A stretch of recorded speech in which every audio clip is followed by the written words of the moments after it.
Hi, this is Tall, and I thought it might be interesting to try and recount my own two different experiences of being inside of an extraterrestrial vehicle on two different occasions. This really happened. It took a long time to process it and see it for what it really was. The first time this happened that I was aware of it, and I was very, very, very aware of this.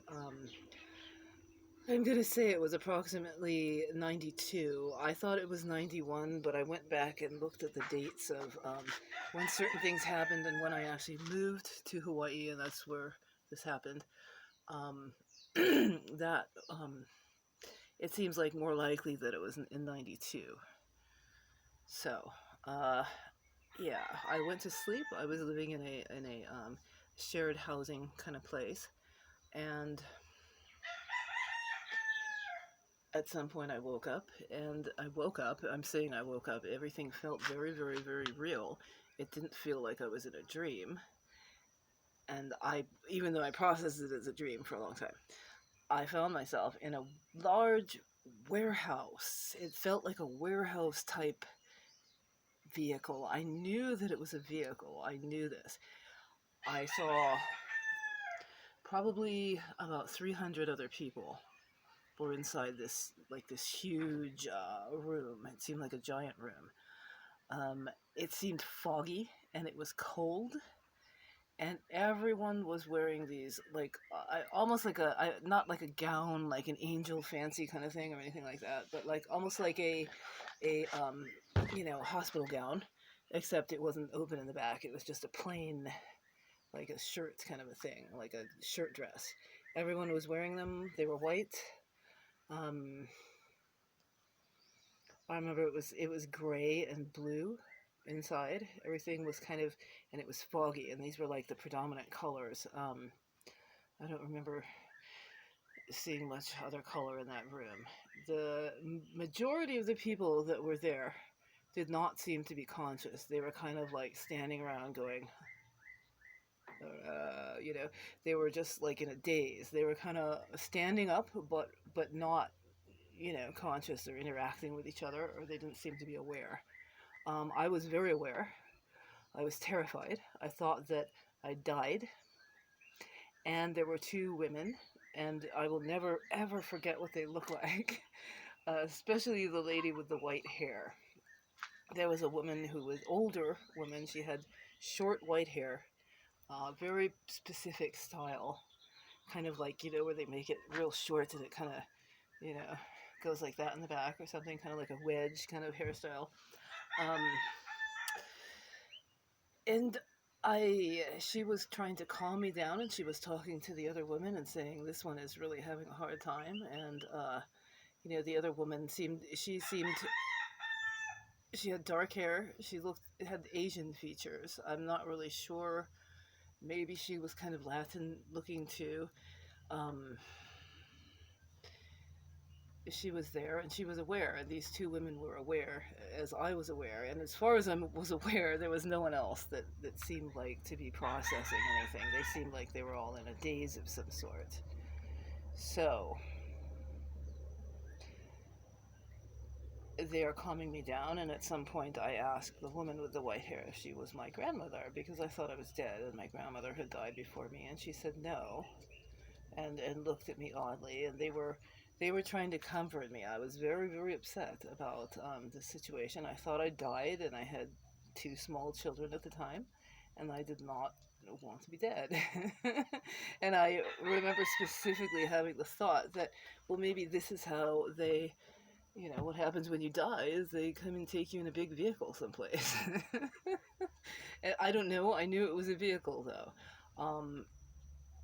It's interesting to think about it because I watched various different things on the space station and how they interact and everything, and there seemed to be very much a center of gravity in this vehicle. People weren't floating around; they were standing on the ground. Like I said, it felt like a big warehouse. It was just empty, nothing. And at some point, I want to say almost cartoon character looking beings began to come in, and they looked very cartoonish and unreal. Um, I believe those were screen images. I was taken to a table, like a table in front of someone who's sitting down at this table, and I, for whatever reason, I probably it had to do with my thinking that I was dead at the time, and also during that particular time in my life, I had been involved in Bible study and this sort of Christian understanding at that time. And so some of the images that I believe they used, the extraterrestrials, they covered themselves with like a, so I saw like a cartoon St. Peter. I recognize this cartoon, and I've searched the internet. I've not been able to find it, but I remember being a child in a doctor's office, and they had books that you could read, and one was Bible stories, and the other was highlights. And I asked my mother, um, can I read what is highlights? Because it was, no, that's for Jewish kids, and we're not Jewish. But what is Bible stories? Well, that's for Christian kids. It was kind of like I, not like I was encouraged to read either the Bible or highlights. But of course I did anyway. I remember seeing a picture of a cartoon looking St. Peter. He had the classic, the, what would you call it? Not a mullet, but like not a doughboy. I can't think of the Dutch boy kind of hairstyle, like the bangs like this kind of thing. It was a classic cartoon thing. And he wore like a red sash over a white robe kind of thing. With sandals, of course, and the beard is all one color and everything. So this is the first extraterrestrial I meet, is this, and he's smiling like, and it doesn't move. The facial expression was like that the whole time.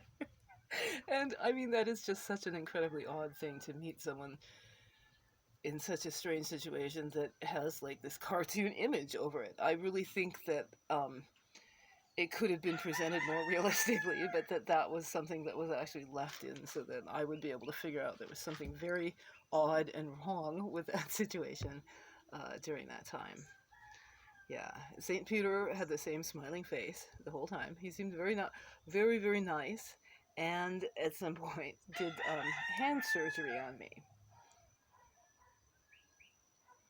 And yeah, I know exactly what the inside of my hand looks like. I saw the fat cells when they pulled away. There was absolutely no pain. It was like a little pin kind of a thing he used to just make this cut and peel this back, and something was there. I believe that I was probably had an implant at that time when that happened.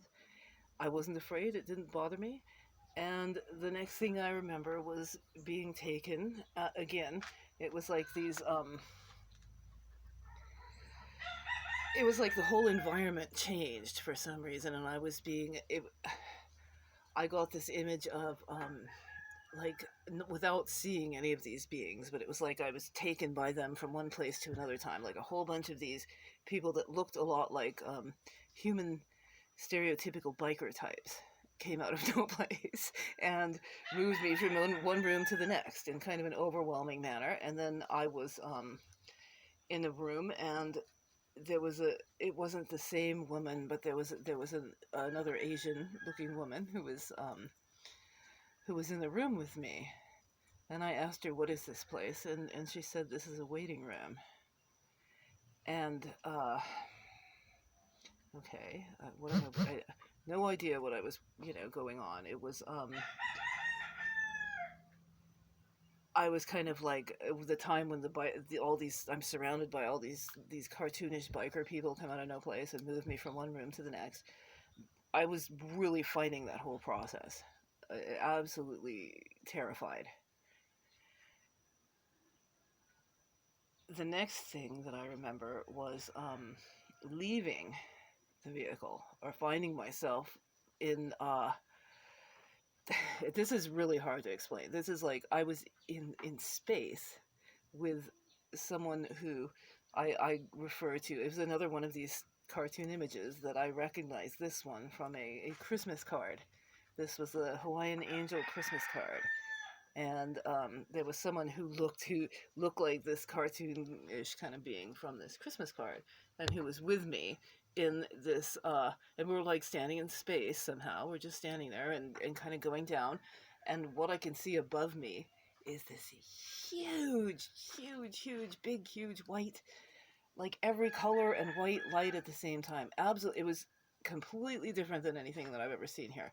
And I thought, well, this is it. I must be going, this is the light at the end of the tunnel.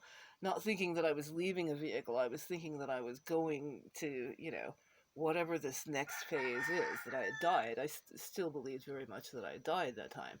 And I'm seeing this Christmas card angel with me, so he must be going into heaven, except it seems like we're going in the wrong direction. And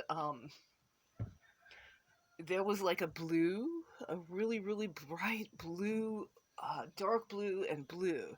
It wasn't just complete black space. It was,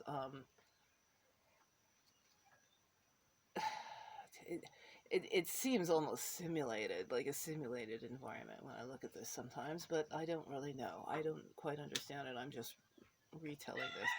And hopefully at some time in my life, I'll find out a little bit more clues to some of these things. The other thing that I saw that was really, really amazing was egg-like shapes that were as I look back on it now, and I say that what I probably saw was the bottom of the vehicle that I thought was like the light of heaven or whatever at that time. It was a huge, brilliant light, and I'm seeing eggs. They're oval, egg-shaped, like this, coming down, like streaming past, and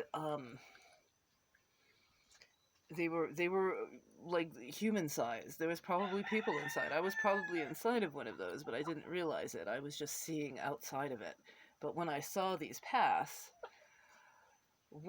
it was such a strange thing, because to think about it like this, if you see the background of what I talk about, space, we were in space, leaving and coming down someplace, and it was as if these lights, the egg shape, were almost like cut out of the space, and they almost seemed flat, but not really. But they were like, it's like as if you, instead of seeing space, it's like as if you cut a hole in a black environment. Now you're seeing light through it. That's what it was like. What these look like to me. They were egg shaped, and they had absolutely every color, brilliant colors, just glowing and flowing, and up and down the egg, and as they're leaving. I know how crazy that sounds, by the way, completely. And they were flowing. It was like flowing downwards. Many of them. There was I don't want to say, maybe, there was probably about 50 of them that I saw. I could see off in the distance, and it was amazing. And the angel that I saw, the Hawaiian angel, who I also believe was it was an extraterrestrial who was using a screen image that made me comfortable, had such happiness. The feeling that I got from standing next to this being was just very, very, very happy. And I didn't want to go back. I could have stayed in that state forever.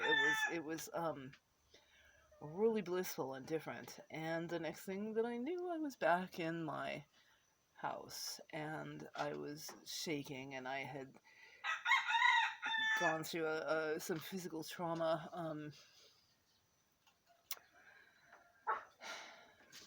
And I thought that I had, I thought it was a near-death experience. I processed that as a near-death experience for a long period of time.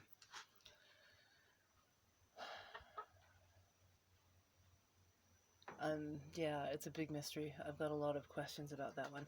I think I'm just going to do this video, and then I will talk about the second. It's a little bit more interesting. The second time that I found myself awake and aware inside of an extraterrestrial vehicle. Yes. Thanks for listening, and I apologize for my horrible video skills and noise and everything. Anyway, thank you.